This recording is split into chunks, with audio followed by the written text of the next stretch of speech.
Mwela says MWELASE. Yes, thank you. Do you have any objections in taking the oath? No objection. You swear the evidence you'll give will be the truth, nothing but the truth, so help me God? So help me God. So what is your current position? What do you do, sir? I'm former SABC legal advisor. No, what do you currently do? No, I'm no longer employed now, so I'm practicing on my own account. As an attorney? As an attorney? Yeah, that's correct. Yes. And your formal qualifications? Possessing BURIs, LLB, LLM, and I'm an admitted attorney. Thank you. Yes, please ask the questions you want to ask. Thank you, Mr. Chairperson. Thank you, sir. So the first question I want to ask you, is there a procedure in the SABC that's followed when legal documents such as interdicts are brought by third parties? Okay. Thank you for the question. The SABC legal department has a standard operational procedures as to how they handle the internal matters, even the matters coming from outside, right? So when I'm saying matters coming from outside, it means court processes like summons, notice of motion, and so forth. So it is a practice of the legal department that all legal matters should be directed to legal, even if it could be received by any other department, but it must be immediately. No, I have to curtail you there. I don't want an exposition of how SABC deals with legal matters. It's not really an issue before me. Well, as I understand it, the issue before me is that there was a breach of a court order. You know, evidence, you know better than me. Evidence has to be relevant, otherwise we waste valuable time. More importantly, the taxpayers' money, which I'm very conscious of. And so the question is, what do you want to help us in this inquiry about breaching a court order? What do you think you can tell me that I don't understand about breaching a court order? Perhaps can I assist him, Yeah, Chair, please, with the you next call him question? as a Thank witness, you. yes. Thank you, Mr. Kaya. So let me direct you with the next question then. If there is a court order which interdicts an employee from airing an episode, does that mean that that interdicted episode must be removed completely from the system? No, according to my understanding and the practice that has been happening while I was with SABC is that the matter or the program is put on standby. Okay. So as the matter is going to court, so it's put in there waiting which side the matter is going. If it's positive, Okay, so let me be of negative assistance. on the side of the SABC, Let me then be of it's not. assistance to you. Since you volunteered to be a witness, I would have thought you familiarize yourself with the material facts. So let me be of assistance to you. On the 14th of September 2021, Yes. Judge Wiener gave Right. an interim interdict.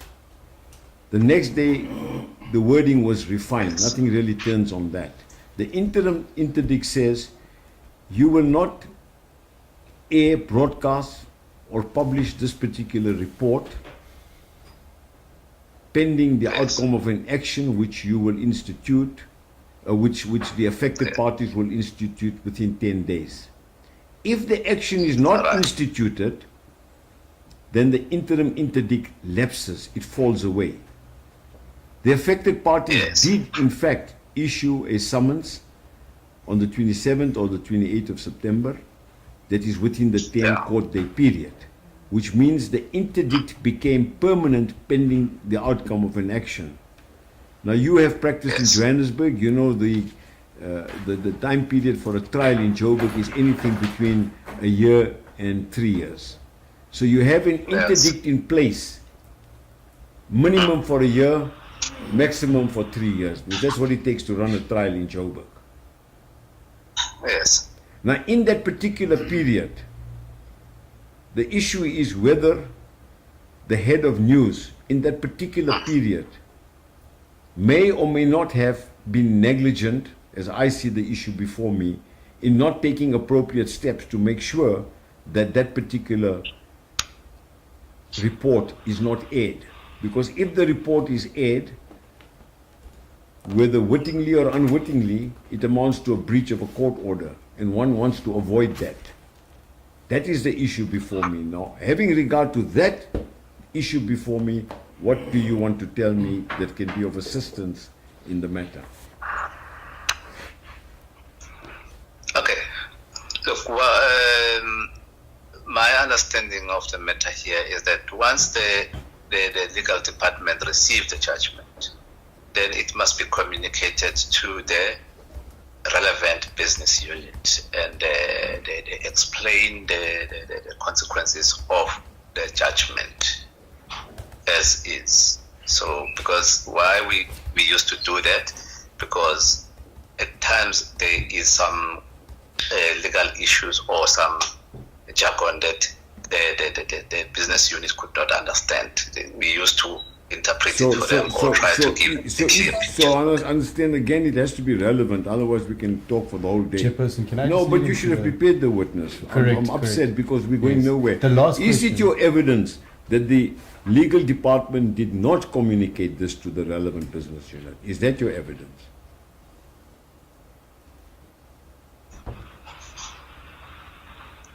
So, I mean, are you directing that Yes, to I'm me? asking you That was not because you can't come and give me evidence in vacuo, in academic evidence. Doesn't help me. Is it your understanding of the matter that it was not communicated by the legal department? Look, the judgment that is communicated, it's what is, I mean, my understanding is that what is written in the judgment. Yeah, all right, I won't interrupt you. Please continue. If there is any other thing extra than that, I have no idea what was communicated, because we But if give you the have no idea, interpretation. then why? If you have no idea, then why are you volunteering to take up valuable time in giving evidence? May I intervene, Chairperson? Yes, please Thank you, intervene. thank you. Thank you, Mr. Kaya. So, this is what we want exactly from you.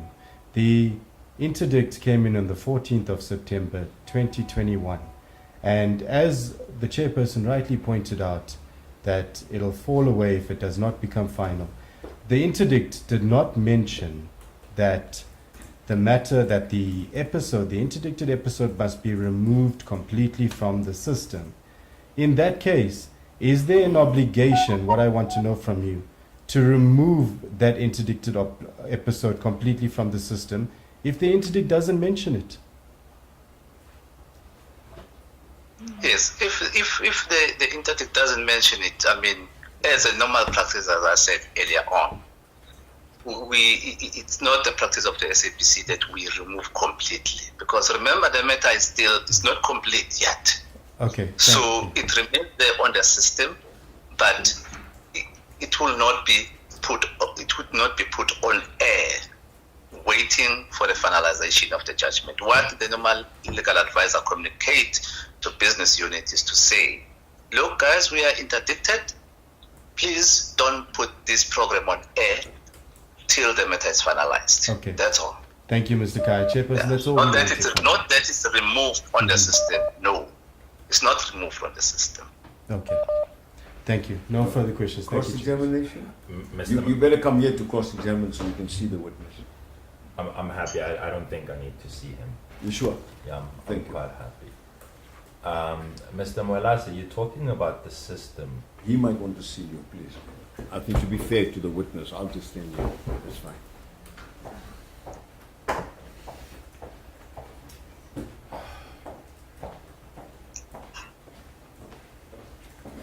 All right. When did you leave the SABC?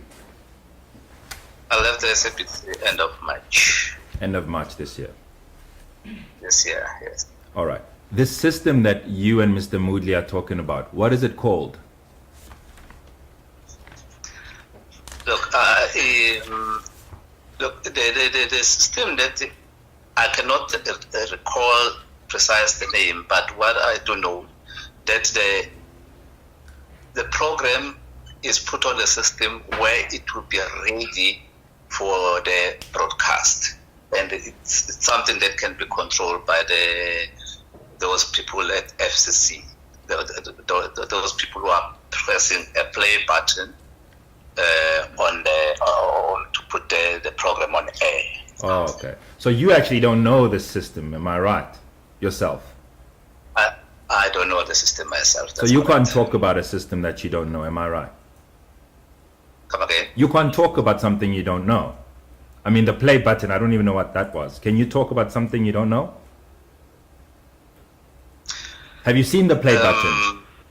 That play button Have you're I seen referring it? us to. That play button you're talking about, have you seen it? As legal department, we never used to go to the where they push the play button. We used to communicate with the GE head of the department, but not the people who are pushing play button. But No. you spoke about play button. Why are you speaking about Come things you again? don't know? So you don't know the system, you don't know the play button, and then you're coming here to testify. Mr. Chairperson, I have no further questions. that was actually relevant. Because I think it's very relevant. it's just an instruction that he's given. No, I think it's very relevant. When a witness volunteers to give evidence, he must be of assistance to me. Otherwise, what's the point? No further questions, Chairperson. Yeah. Thank you for your assistance. Thank you. Yes. Okay, thanks. Thank you.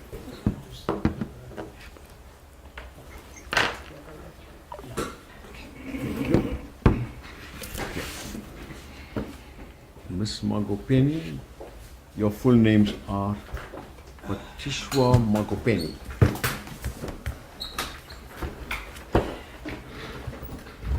I take, yes, do you have any objections in taking the oath? No objections. You swear the evidence you give will be the truth, nothing but the truth, so help me God? So help me God. Yes. Your current position at SABC? I'm the SABC News Editor-in-Chief and Group Executive News and Current So Affairs. news editor-in-chief Yes. and? And Group Executive News and Current Affairs.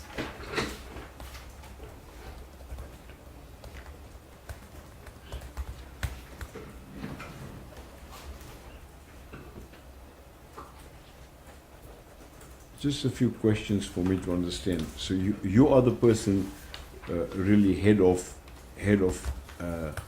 news and current affairs. Correct. It's your responsibility.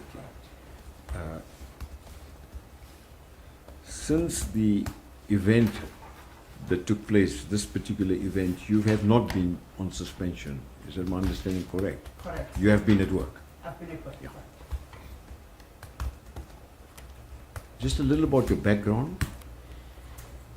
I have been in journalism, broadcast journalism specifically, for 23 years now, and 11 of those years in editorship positions. 11 years in? Editorship. Yeah, yes. And my background academically, I've worked for the University of the Western Cape as a lecturer, and I've worked for the University of Cape Town, and I've worked for ENCA. At the time I left ENCA, which is the independent news broadcaster in South Africa, I was head of terrestrial services and economics editor at the time I left ENCA to join SABC. On the Head of? business I didn't hear that. Head of? terrestrial news services Yes. and business economics editor. My background in terms of academic qualifications, Yes. I have a BA, I have a BA honours from the University of the Western Cape. I have an integrated marketing communications from AAA School of Advertising. I have a postgraduate diploma in business studies from GIBS. I have a Master of Philosophy in Education from the University of the Western Cape. I have an MBA from GIBS University of Pretoria. And I hold 2 media fellowships, one with Bloomberg, which is African Leadership Initiative, and the other many with Duke University in North Carolina, US. Which university in North Carolina? Duke University, Duke. yes. That's the one that services 3 or 4 different counties, the North Carolina, South Carolina. Yes. Yes. Thank you. Advocate Mugli? Thank you, Chairperson. Thank you, ma'am. Ma'am, I just want to start by referring you to page 1 of the employer's bundle.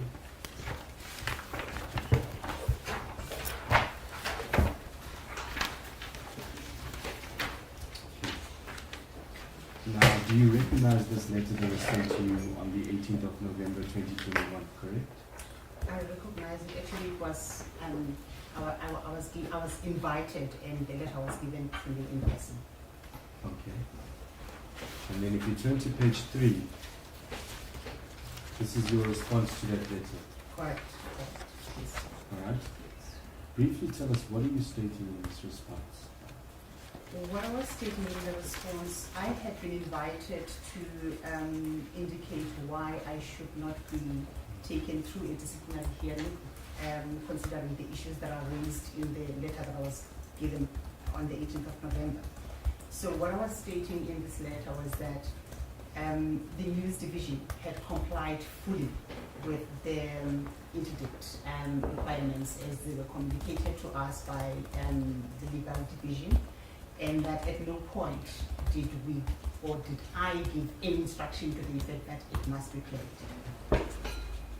Okay.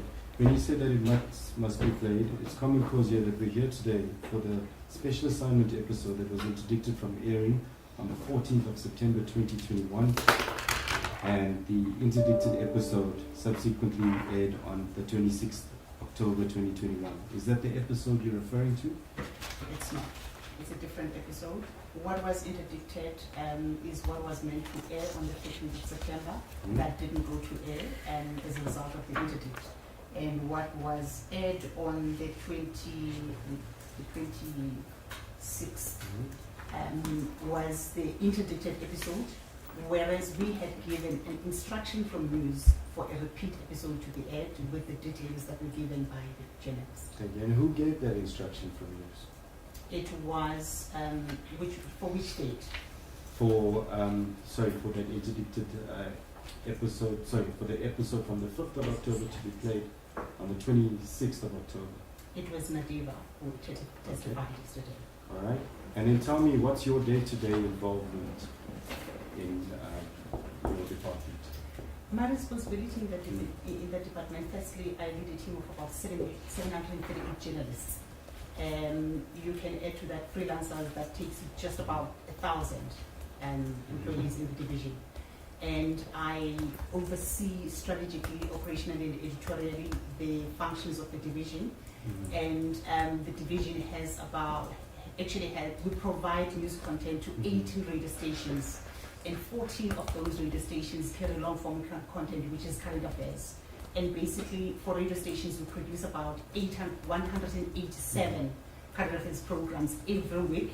That's about 183 hours, 15 minutes a week on radio alone. And on television, we have about 13 current affairs, which include a special assignment that we are sitting here discussing today.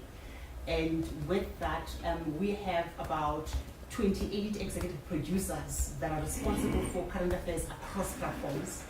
And we also have about 22 senior editors that are responsible for different areas of the news division. And in addition to that, I'm also overseeing the platforms of the news division, which is firstly the 24-hour news channel, and secondly, those are dedicated platforms for the news division. It's a news channel, it's SABCnews.com, which is a digital channel. It's SABC News YouTube channel that has microsites for the 11 official languages. And basically we broadcast in 13 languages. So in addition to the 11 official languages, we have 2 languages in Northern Cape, Kuntali and Kwedam, that service indigenous communities. So what are the 2 languages, just for interest sake? Kuntali and Kwedam. Kuntali and Kwedam. And those will be what? Khoisan, it's indigenous communities in the Northern Cape. I see. Yes. So we also have a parliament that's sitting on the DTT platform, which is SABC Parliament, that falls within the news division as well. So that is the scope of my work within the division. And you're responsible for that entire division? All of it. Okay. Then I just want to refer you to page 6 now, all right? You've seen this document before. Yes, I've seen it. Sent you on the 25th of November. Okay. Yes, it was sent to me after a discussion on Teams about what was contained in what was contained in the document, and it was me after a discussion with me. Who was party to that discussion? It was Group HR, Dr. Mujagi Musia, and the Group CEO, Mr. Now, if you look at page 6 and page 7, right? You see page 6 is the background facts, page 7 is the charges formulated against you. And if you turn back to page 1, what do you notice about the letter on page 1? The letters are exactly almost the same, except for the structure that things have been rearranged in paragraphs, and that's basically what it is. But basically, it's exactly the same content. Exactly. In most of the cases, 90% of the document word for word.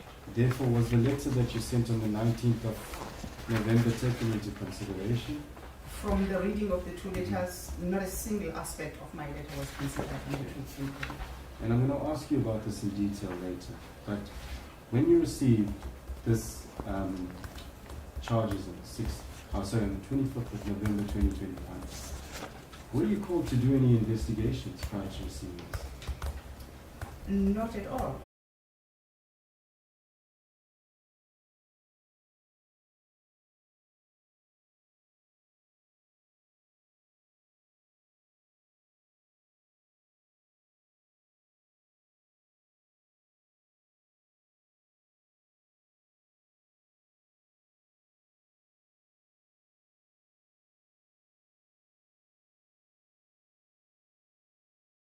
It says their failure to discharge your fiduciary duties to the corporation, all right? And then, notwithstanding the clear terms of the relevant court, I work with the systems that are dedicated to the news division. That's all I know in terms of the systems and processes of the news division. And also, I would not have known that there was duplication of codes that led to an incorrect episode being played, which was the interdicted episode. So this is the basis upon which I say I did not fail in exercising my responsibilities. I did what was required. I honored the interdict as it was issued. thank you, ma'am. And therefore, was May I the- just ask you this explanation, which is very coherent. Why did you not put that down in your letter of the 19th of November? Which explanation, sir? The explanation that you gave me now. Because then it may have, I'm not saying it would have, it may have obviated this hearing. I don't see that explanation that says, look, as I understood the position, that these recordings endure for a period of 6 days. I can't understand how, at least 6 weeks later, it's then aired. I don't see that explanation in your letter dated 19th from page 3 to 6, which your counsel referred you to moments earlier. What? Mr. what Chairman, can I interject? No, please let the witness answer. No, I would like to interject. You cannot deprive me of the right to interject. The rules are, in every inquiry, we ask the questions. The defense, the attorneys for the SABC cross-examine. If at that stage you are still uncertain, you may ask questions. You taking over the leading of the witnesses, you're taking over the cross-examination of the witnesses, and this is simply not on, Mr. Chairman. It's not? Did you say it's so? What did you say it's not?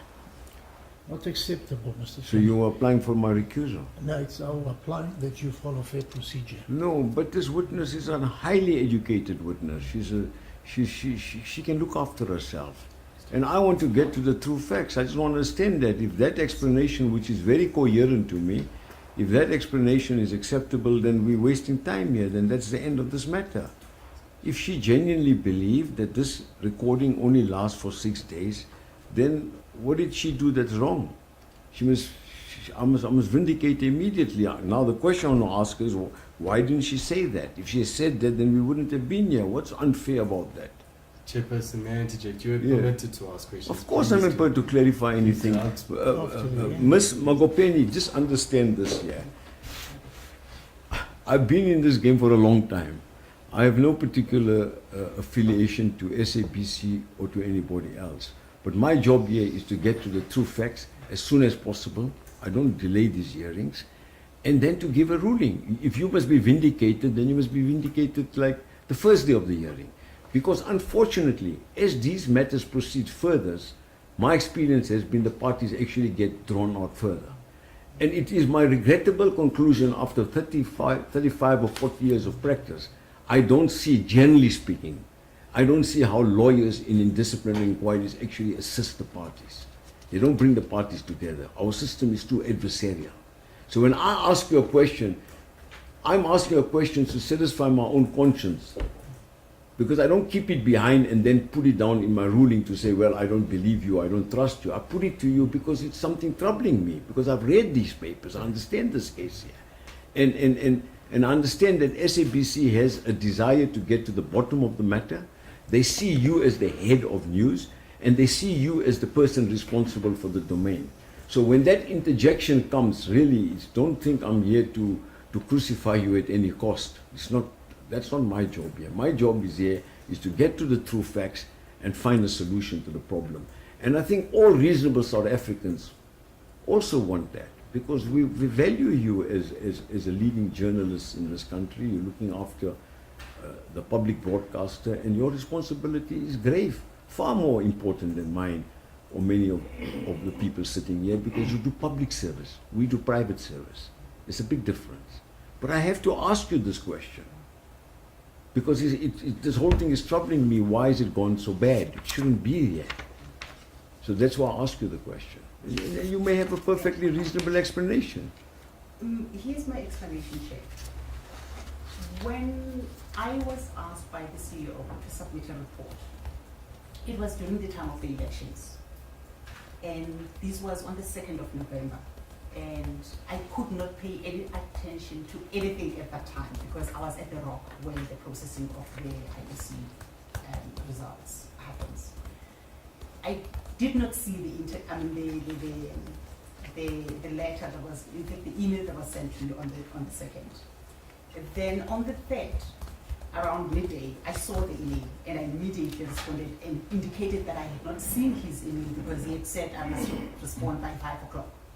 And my response was, unfortunately, I can't deal with the matter now because I'm under pressure. And in fact, I had to walk out of a CSIR because we were working with the CSIR. I had to walk out of a session with them to deal with the matter because he had persisted and indicated that it was urgent because there was a need to respond to the lawyers. And I quickly pulled the reports that were given to me, one by the executive producer and I think one came from Melly. And in my response to him, I said, I can't deal with this matter now because I've looked at the 2 reports that I have and I'm picking that they are actually different versions and it wasn't going to assist me in my report. But then I had to respond because he was saying that they needed to respond to the lawyers. So I quickly, within 2 hours, I had to put up a report based on what was provided to me at that time. There was no investigation that had been done at that time, and because we had postponed strategy session for the news on the week that I was given the charges, on Monday we have our weekly sessions that are scheduled that are taking place on Tuesdays. So on Monday I received an email from his office saying that I need to be in a meeting with him on Thursday that week. And I took it that it was a postponement of our on the outcome of the strategy session. We had exciting projects that we call them signature projects for the next financial year. And part of that was the special assignment issue. What I had planned to do on the basis of the different versions that I picked up, I had wanted to say to him, I wanted to conduct an investigation that would include video entertainment so that I could reconcile the differences that I was picking up on the report. How it came about. Yes. Yeah. I was sitting in his office that morning So I went there. I was presented with the letter of the 18th of November. Things are done such that there's no disciplining of people without just cause, and people are arbitrarily traumatized because that's what you go through during discipline. No, I appreciate that. And how long do those investigations take usually?